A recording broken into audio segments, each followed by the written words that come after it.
ಬೇಕಾಗಿತ್ತು, ಹಿಂಗಾಗಿ ಹಚ್ಚಿದೀವಿ ಅನ್ನುವಂಥ ಮಾತನ್ನು ಹೇಳ್ತಾರೆ. ಇಷ್ಟೆಲ್ಲ ಆದಮೇಲೂ ಕೂಡ ಹೆಬ್ಬಾರ್ ಯಾರಿಗೆ ಮತ ಹಾಕ್ತಾರೆ ಅನ್ನುವಂಥದ್ದು ವೆರಿ ವೆರಿ ಇಂಪಾರ್ಟೆಂಟ್. ಇನ್ನು ಜನಾರ್ದನ ರೆಡ್ಡಿಯವರ ನಿಲುವೇನು?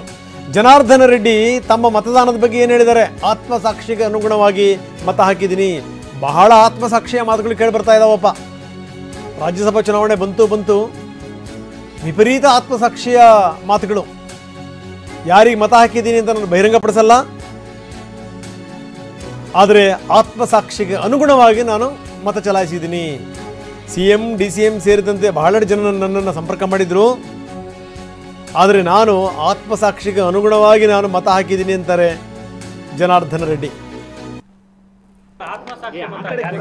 ಕಲ್ಯಾಣಿ ರಾಜ್ಯ ಪ್ರಗತಿ ಪಕ್ಷದ ಪರವಾಗಿ ನಾನು ನನ್ನ ಆತ್ಮಸಾಕ್ಷಿಗೆ ಅನುಗುಣವಾಗಿ ನನ್ನ ಮತವನ್ನು ಚಲಾಯಿಸಿದ್ದೆ. ಅದೇ ಯಾರಿಗೆ ಚಲಾಯಿಸಿದ್ದೀರಾ ಸರ್? ಅಥವಾ ಆತ್ಮಸಾಕ್ಷಿ ಅಂದ್ರೆ ಯಾರಿಗೆ ಚಲಾಯಿಸಿದ್ರಿ ಅಂತ ಸರ್, ಅಭಿವೃದ್ಧಿಗ ಏನು ಸರ್? ಜನಾರ್ದನ್ ರೆಡ್ಡಿ ಅವರು ನಮ್ಮ ಜೊತೆಗೆ ಇದ್ದಾರೆ ಅನ್ನುವಂತ ಮಾತನ್ನು ಹೇಳ್ತಿದ್ರು. ಹಾಗಾಗಿ ಭೇಟಿ ಮಾಡಿದ್ರು ನಿಮ್ಮನ್ನು ಯಡಿಯೂರಪ್ಪ ನಿಮಗೆ ಸಾಯಂಕಾಲಕ್ಕೆಲ್ಲ ಗೊತ್ತಾಗುತ್ತೆ ಎಲ್ಲ.